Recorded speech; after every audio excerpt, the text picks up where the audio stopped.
Question 1. The random variable x has the binomial distribution b bracket 16, 0.3.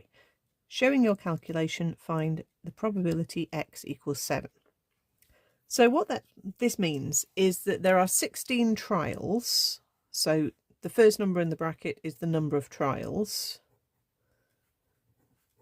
So that's n. And the second number of the bracket tells you the probability of success.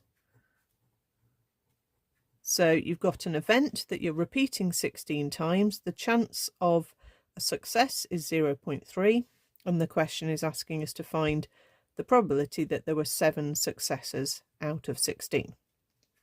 Now, we would normally do this using BC or BPD on the calculator, but because the question says showing your calculation, that means it wants us to use the formula.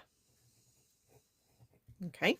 So that's in the formula book. You can look that up. It's in the stats section at the back. So it's NCX or NCR, depending on what letter it's using, times the probability of success to the power of the number of successes that you're expecting to have, multiplied by the probability of failure to the power of n minus x, which is the number of failures that you're going to have. So here our n is 16 and our x is 7. So we're going to have 16c7 multiplied by 0.3 to the power 7 multiplied by 0.7 to the power of 16, take away 7, which is 9.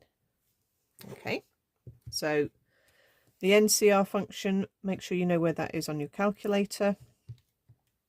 16c7.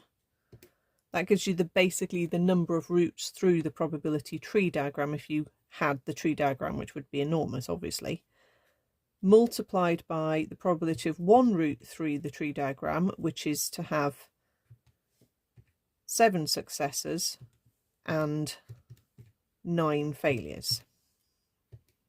Okay, so that gives us 0.101 if we round to 3dp, 10096 if you want to round to a few more. Okay, obviously you can check that that's the right answer. We would want BPD on the calculator for the equals option, and we would enter 7 out of 16 with a chance of success 0.3, and we can check that we've got the right answer. But obviously we needed to show the formula for this one because it asks to do so.